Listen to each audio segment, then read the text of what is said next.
ጋይስ የኛ ወጣቶች በህይወታቸው ስህተት የሚሰሩትን ልንገራችሁ ዛሬ እንግዲህ ምንም ማድረግ አይቻልም።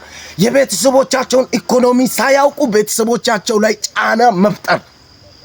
ለምሳሌ የአባቴው ኢኮኖሚ 100,000 ብር የማይሞላ ሆኖ አባቴና እናቴ ለኔ ሞተር ካልገዛችሁ አንገቴ ላይ ገመድ አንቄ እሞታለሁ እያላችሁ ቤተሰቦቻችሁን የኩላሊት በሽተኛ፣ የስኳር በሽተኛ እንደውም የደም ግፊት በሽተኛ አድርጋችሁ ያለ እድሜያቸው ልትገሉ የተዘጋጃችሁ ወጣቶች ምናችሁ ነው የሚያማችሁ? ቆይ እንዴ እንተሳሰብ እንጂ ይሄ እኮ ጭንቅላታችን የተሰራው እኮ እንድናስብበት እኮ ነው።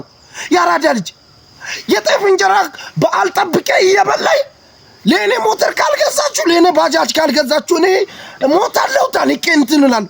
ምናችሁ ነው የሚያማችሁ? ቆይ እንዴ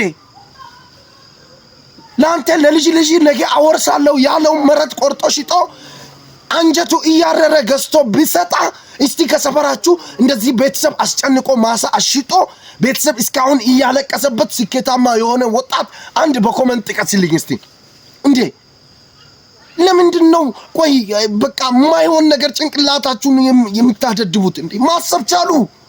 ያራዳ ልጅ አካውንት ተመቷል። ደግሞ ለወጣቱ ጥሩ ነገር ባደረኩ ቪዲዮ እየታየልኝ አይደለም። 5-10 ዙር ኮፒ ሊንክ ሼር አድርጉልኝ። ይመቻችሁ ፓፓ።